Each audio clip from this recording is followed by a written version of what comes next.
Hello, and welcome to another episode of Thoroughly Thriving, where we're putting human back in human capital solutions. On today's episode, we're going to hear from an industry leader where they're sharing their thoughts, feedback, and perspective on what's happening in today's world of work. Well, let's stay tuned and perk our ears up for another exciting episode. Well, welcome to another episode of Thoroughly Thriving. Man, do we have an exciting episode here today. Sean, we have none other than Franco Davi. And Franco's experience has been tremendous. He has 21 years of industry experience in early and late stage research and strategic drug development. He is truly a demonstrated leader with functional line management responsibility for very, very large teams. And what I love about Franco is he's got a proven record for effective team leadership, which we're going to hear about in today's episode. And he's also demonstrated the ability to create communications that convey really complex information and distill that down into simple and succinct, streamlined communications. And he's been able to do this by delivering it to broad audiences with the goal, Sean, of inspiring people and soliciting and enlisting their partnership and how to motivate change. So welcome to the podcast, Franco. We're pumped to have you. Yeah, excited to be here. First ever podcast, so hopefully I don't mess this up too much. Listen, if our audience saw our bloopers, they know that you're going to be a pro. But we'll keep those under lock and key. Well, we're going to jump right into it because you have a lot to share. You know, leading up to our podcast, the things that you were sharing with both Sean and I are apparent that you have so much wisdom and experience to convey to our audience. So, Franco, in a time where reduction in workforce, known as RIFs, have been more prevalent, how do you, as a leader, an experienced professional, exhibit resilience and exude optimism? Yeah, it's a great question, Darren. Honestly, the unfortunate part of all of this is reduction in workforces are becoming all too common in the biotech space and in the pharma space. So it's something as leaders we all have to gain some confidence in moving forward with. And so for me, I think the resilience and optimism are crucial aspects, right? Times of uncertainty, times of rifts, times of transformations or evolutions. I think for me personally, it's about focusing on what I can control, right? What can be controlled? How do we build this mindset as a team? For me, I think it is important, as you mentioned, to prioritize that clear communication and transparency so that, my team understands the challenges, but then more importantly, understand the opportunities that lie ahead because of these risks. So I think for me, support through my own mentorship, through empathy, those are two, extremely important keys. I think we have to be smart enough and aware enough that everyone handles change differently. We have to show up for each of our people in a different manner. So personally, I just continue to remind myself that, while some of these decisions are tough, some of these tough decisions are inevitable. And the good side of it is that they can potentially lead to innovation, right? You're hopefully restructuring for efficiency, and these rifts can cause new opportunities for growth. So not the ideal world, but it's something that we have to power through. Franco, well said. I couldn't agree with you more. Anytime that I've gone through challenging seasons, headwinds, obstacles, um, resilience, perseverance have been on the forefront.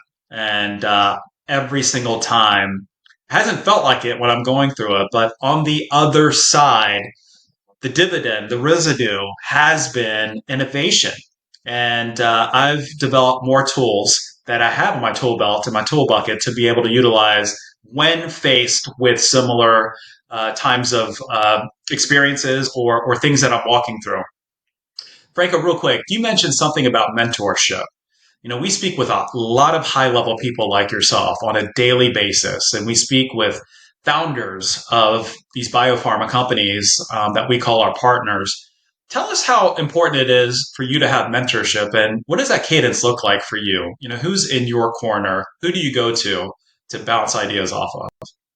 Yeah, I mean, for me, it's important to have people that not only want to, be your champions and mentor you, but people who are going to be there to challenge you, right? I often find myself surrounded by strong, independent thinkers, both male and female, that are there to challenge me on, what I think may be right, versus what is actually right, and what I think I'm seeing versus, what is actually out there to be seen. So, I think, mentorship, especially in times of uncertainty, are crucial. But even in times of when things are going well, I think you can, use your mentors to understand, like, what am I contributing to making things go well, or whatnot. So Yeah, I think that's brilliant, Franco. And I think, as we talk about mentors, I'm sure you've had a variety over the years. I know you and Darren have known each other for years, moving, East Coast to West Coast and, kind of resetting a lot of things. But you also made a transition in your career from big pharma into small biotech. You made that transition. I'm sure your mentors were even a part of that conversation. What were some of the biggest differences and even things that you were able to learn on how to assimilate and shift your what you've learned in your career to apply into that space? Because as you mentioned, with riffs and everything else happening, some people may be considering that journey or that as a part of their process here in the current environment. yeah, absolutely. I mean, for me, I've been fortunate enough to work for some amazing companies, right? Started my career on the CRO side, working for Quintiles, which eventually became IQVIA. I had the working for Novartis, which is, a top pharma company. Made my family move out here to the West Coast, and got the pleasure to work for an amazing company like Genentech Roche, right? I think, transitioning from this big pharma, big biotech, for me was challenging, but also rewarding. I think in big pharma and big biotech, the scale is massive, right? I think there's processes that are in place, that are formalized, that can help guide you, right? That it's a safe space to be in some of those instances. I think in the biotech space, smaller companies, you often work in a more agile and fast-paced environment, right? Decisions are made quickly. Each role at these organizations can have large direct impact. I think for me, that was, something I value doing, regardless of the role I'm in. I want to make a larger difference. I think, the assimilation process to go from large company to smaller company, I think you have to have the ability to embrace that new culture, right? You have to embrace being flexible and embrace the nimbleness. I think for me, collaboration is a key there. When I first started in the biotech space at a small company, I wore many hats. I was not only the head of the team, the leader of the department, but I was the associate who was reviewing trip reports, Hmm. the CRA going out and doing monitoring visits, right? There weren't people in those seats, and I had to wear those hats. For me, as I look back over the 3 years now that I've spent at a smaller company, I think the biggest difference for me that I see is the speed of innovation and the way we can pivot quickly, right? With nimble decision making. I think the intimacy of working in these smaller teams for me is a nice difference than the often larger, segmented teams, departments in big biotech. Absolutely makes sense. And I'm sure, even over your career, you've worked under different leaders, right? You've worked under different people that I know you mentioned mentors, but even, different leadership to your point that understand the scalability of small biotech and understand and, the amount of work that needs to get done while also monitoring burn rate, while also monitoring, scale and how fast can we grow into these different programs? Where do we prioritize? all of those sorts of things. But you've grown in parallel into more leadership roles, including in where you're currently, at where you are operating at a high level of leadership. Can you tell us a little bit from your leadership experience? I'm a big believer that people can't not just take great leadership principles from someone else and not add any of who they are and be effective as a leader. There still has to be that merger, that convergence of the great principles and what you personally bring to the table. They has to converge together in order for you to become a great leader as well. Tell me a little bit about you as a leader. What are some principles or mantras, things like that, that drive you as a leader? Yeah, absolutely. I think, one of the largest mentors that I've had in my career, and I hope I am embarrassing him now by mentioning his name, is Dr. Syed Rizvi, right? Medical director that I worked with at Novartis, eventually became the chief medical officer, saw in me, young in my career, my ability to lead, right? Shed guidance on how he got to where he was and did all of these things. And honestly, what he taught me is that you need to lead with empathy, right? The goal of leadership is to empower others. And so, through the years, I've really for me, my guiding principle has always been people first, solution second, right? When we as leaders can create this environment where the people working there feel supported, where they feel motivated, when they feel trusted, I think that's when their ability takes over and they can perform at their best. So I have to keep learning in order to do better, right? And so I think just having that curious nature to myself, I think for me, the biotech space evolves rapidly. So the more we can stay curious and perspective, allows you to grow personally, to allows you to grow professionally, and really that's why we do what we do. Yeah, Good. that's great. That's great, Franco. Any leader that I've had the good fortune of really growing underneath, there's been a high level of curiosity that they've had about me. And what that really conveys to me is that they're highly engaged, just like this gentleman you talked about at Novartis. And I want to not only take that extra step, but go that extra mile for them, because there's been people in my career that have had deep belief in me when I didn't even have a belief in myself. They really, I call them gold diggers in a good way, right? They were able to mine the gold and dig the gold out of me and see, like, see, this is what I see in you, Darren. So um, it sounds like exactly what happened to you, and I'm sure has continued to, just given your career trajectory. Um, Franco, you've had a very impressive career over the last 21 years. I know you're from the Northeast, but I guess you might have graduated when you were 10, just given, your glow that you have, which is phenomenal. But look, as you reflect back on your 21 years in the industry, Franco, is there an idea, an innovation, a program that you've developed and perhaps implemented that you've been most proud of, that you've been able to really leave an indelible mark and had your fingerprints all over? Yeah, I have. There's been many times in my career where I've just been proud of the team, right? Team success for me is a underlying motivator. I think for me, one initiative that stands out is when I first joined the biotech space. I noticed the pain point among a few different teams on how to share decisions, right? How to share communications that came out. And so, I kept probing for what the root cause of the issue was. And honestly, I mean, it sounded really simple at the time, but there was no way for these different cross-functional teams to collaborate with each other, right? And so, one initiative that stands out for me is really spearheading this collaboration platform.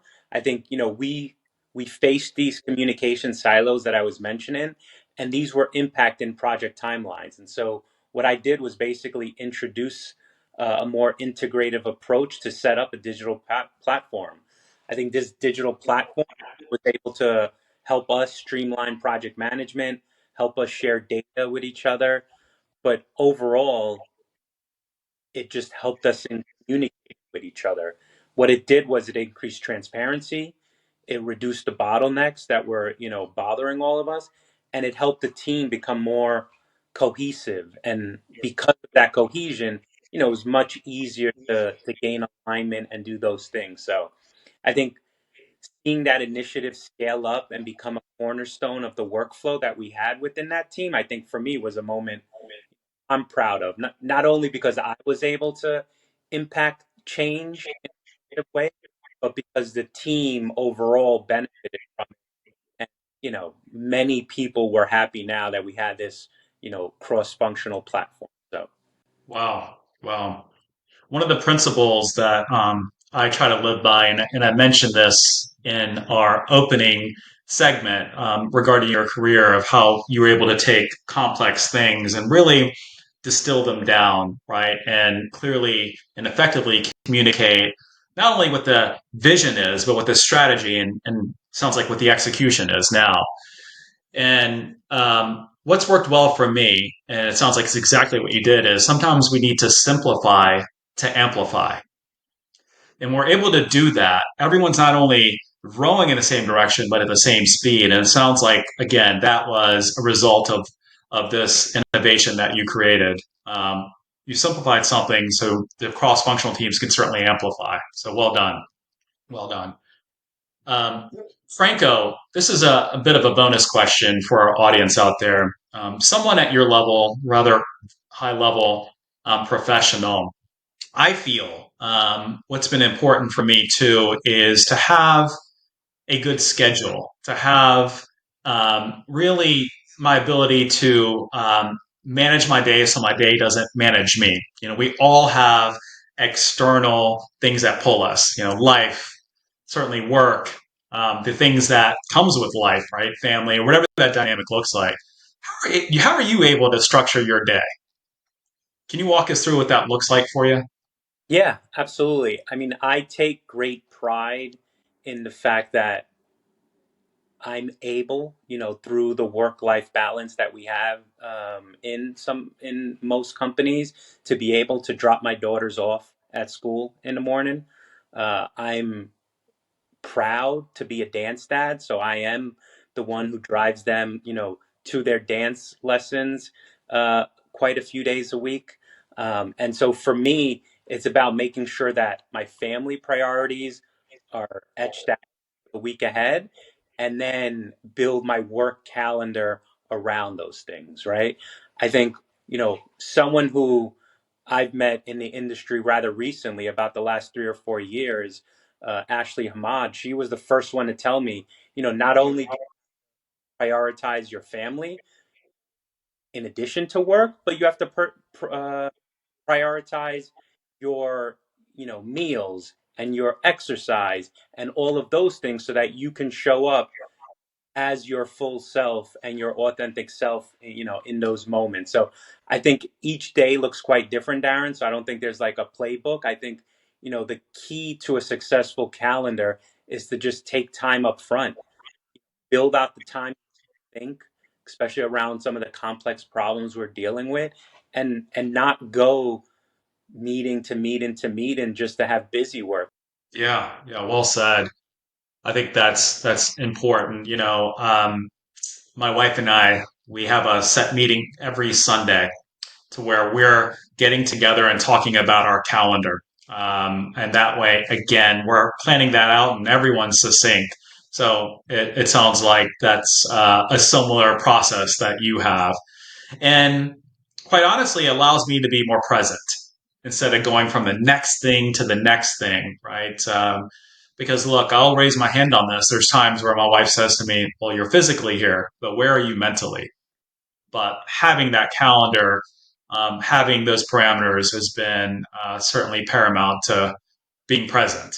So, Yeah, absolutely. And one of the things that I learned early on in my career is that I get hangry rather quickly. And so making sure I put meal times into the day, I think are also important, because you can't bring your best self to work when your best self needs a Snickers bar. So just making sure you're prioritizing all of those things. That's right. That's right. We don't want to see a hangry Franco, right? We don't. Why wait?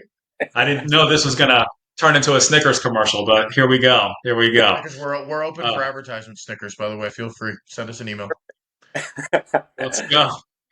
And the real bars, not the little ones, Sean. Yes, We no. want the full bars. Agreed. So awesome. Well, look, we really enjoyed our time with you, Franco. Thank you for sharing your wisdom, your insights, really your perspectives. And I've certainly learned a lot. I've learned a lot about the innovations that you've implemented, even about the work-life balance, how you lead through challenging times, the mentors that you seek. And as I mentioned, I think how you do one thing is how you do everything. And you certainly lead from the front. So thank you for being such a good servant leader in many different aspects. Well, to our audience, thank you so much for joining another episode of Thoroughly Thriving. Stay tuned for future episodes when we're going to speak with industry leaders, just like Franco Davi.